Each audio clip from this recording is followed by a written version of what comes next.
G'day YouTube, Warbles on a lot here with a movie for Pero 314 in response to his clip Spiritual Atheist or Spiritual Atheism. Pero, I empathise, I really do. Don't worry about going back on the tobacco, I reckon you're allowed that. As you probably know, nicotine is a vasoconstrictor. It's going to put your heart rate up and your blood pressure will go up, but your cerebral perfusion rate will drop.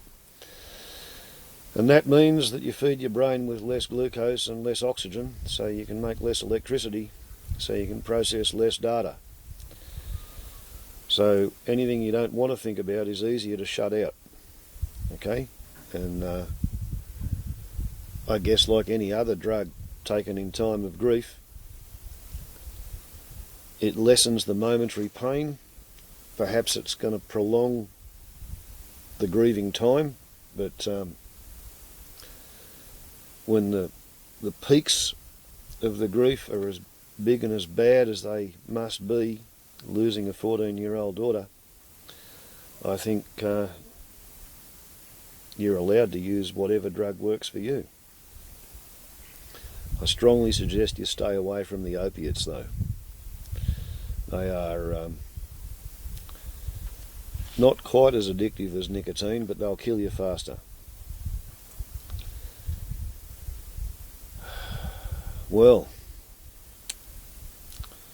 one of my subscribers asked if I was a friend of yours and told me to go and have a look at your latest clip. And I deduced that life had given you a shit sandwich, as they say. And wow, man, that really is mind-blowing. My daughter's almost 22, and the thought of how I would have felt if she suddenly died when she was 14, scary. It's scary just thinking about it. My son's 23, and when he goes out on the fireground, I get pretty scared too. And I was the one who raised him to be a firefighter.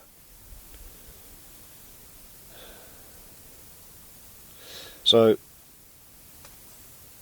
I've thought about death intervening in my kids' lives, and I pray for it not to happen. It's one of the advantages of having a God theory. You can pray.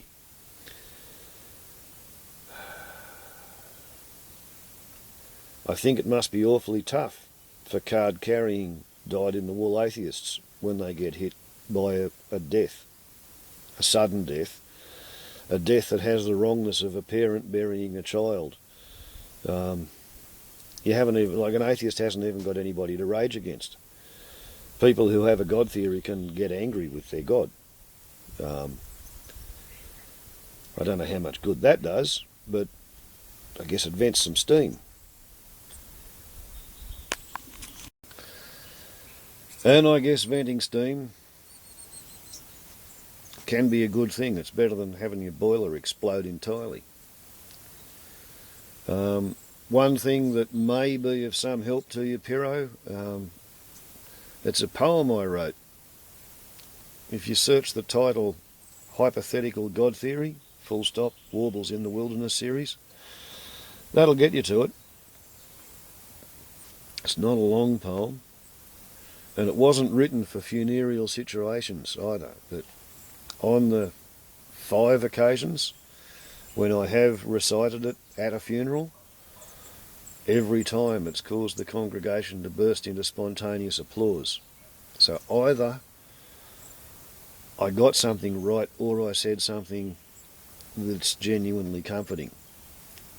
It surprised me greatly the first time it happened, and I was kind of curious the second and third time and almost expecting it the last couple of times, but I don't know if it'll help. I hope it will. It's my thoughts about the nature of the journey of the human soul, and atheists cling to the belief that there is no such thing as a human soul. You say you've been an atheist, and you've also talked to your daughter now that she's dead. Well, that happens. To be honest, it's a bit like sunfoils. The only people who think that it doesn't work is the people who haven't tried it. I was a card-carrying atheist till I had a out-of-body near-death experience when I was about to shoot myself.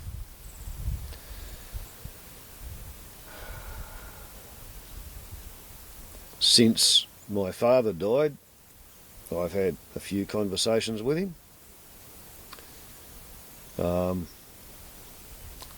I had a very close friend, might as well say he was my best friend at the time, a bloke called Canada John. If you do a title search for Canada John, Skycraft Scout, you'll get to his story.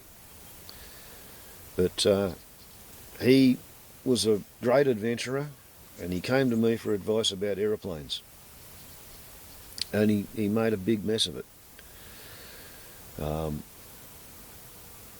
I mean, I'd been trying to get him to understand that it's a bad idea to smoke pot before you go flying. If you're going to smoke pot, don't do it until after you've done your flying for the day. It's a small difference, but it's a difference worth observing. I was trying to get him to understand that it's a really good idea to glide fast down to the ground when you're planning on landing, so that if there's any turbulence, your wing's going to fly right through it. I was trying to get him to understand it's a bad idea to have a big chunk of throttle on, pulling you down the glide slope, because you want to pull the nose up and get the engine out of the way so you can see where you're going. I was trying to get him to understand that it's a good idea to have your throttle cable secured so that it can't flap loose in the breeze. And I was also trying to get him to understand that if you're going to buy a recovery parachute and install it in your plane, you might as well finish installing it and run a cable from its ripcord to a place where you can put a handle where, in an emergency, the handle is very close to your hand. Because it's going to be very difficult to reach around behind your back and grab a hold of a bit of cable beside your backside and pull it sideways with 35 pounds worth of pressure. And, well, Canada John was an adventurer, and his answer was that I would be surprised at how fast he was and how strong he was in an emergency. He hitchhiked through 36 countries in 1 year on the continent of Africa.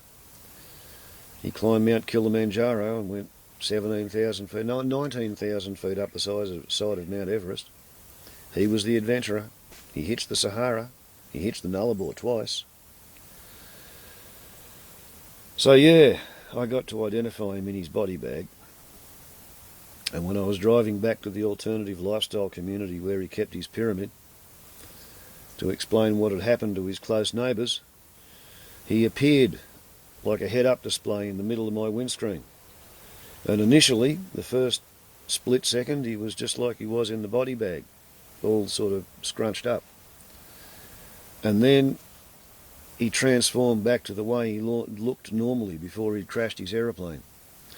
And he looked me in the eye and he laughed and he said, "Oh, Chris, old my boy, you know, you were right." And then he disappeared. And that was my post-mortem conversation with my best mate, who was the only student pilot that I ever really had. And all the other people who lived on the alternative lifestyle community, and a whole bunch of the cow farmers who lived in the valley. Slowly over the next 6 months or a year, they come and explain to me that they'd had this, that or the other situation where they had a conversation with Canada John after he died. And,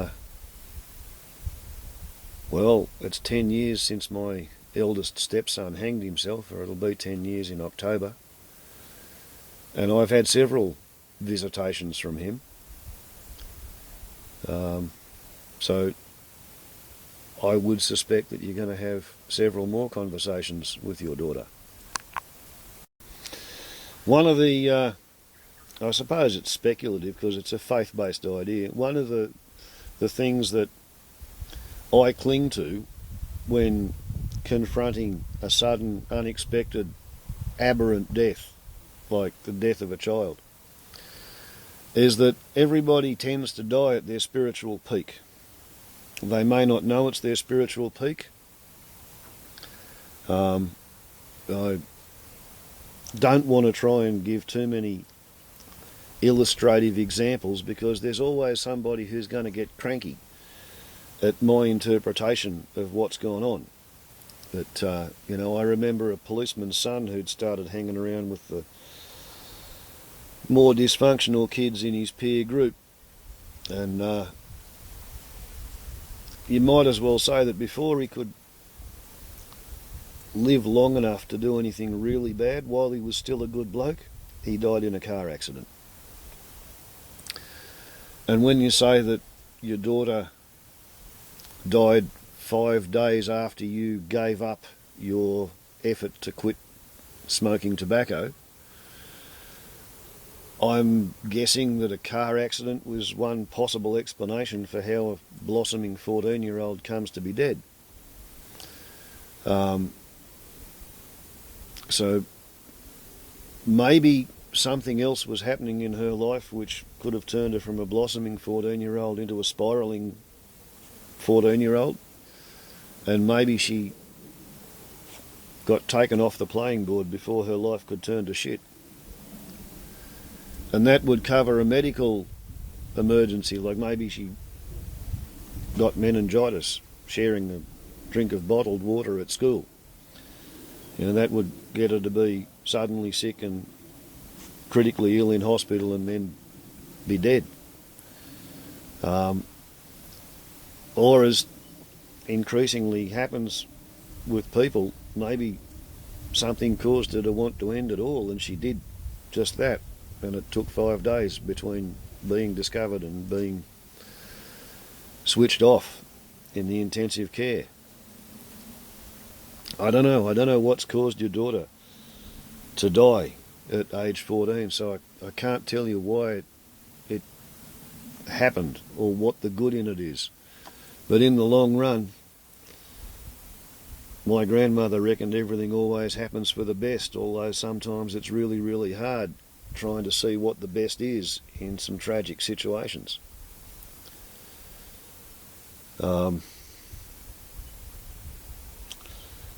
It's a little bit like, why does there have to be innocent victims? Kids crossing the road gets hit by some other person driving a car, excessive speed, drunk, drug-induced, stupefaction, whatever.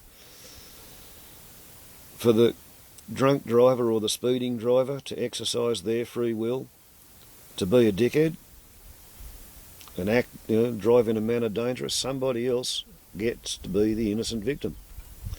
I made a movie recently for a channel called At Grieving Family, and their relative was driving a car and he had 3.3 seconds between seeing a truck on the wrong side of the road and being hit by the truck, after it followed him off the road when he tried to get out of its way. I can't think of innocent victim applying to anybody stronger than it applies to him or to your daughter. 14-year-old kid, God. It's not until you're 14 that you get to be responsible spiritually for the decisions you're going to make. But anyway, I'm really impressed that you're resolved to work off the emotional energy of the grief in terms of service. I wish you all the best with dealing with the grief and comforting your remaining daughter and the rest of your family.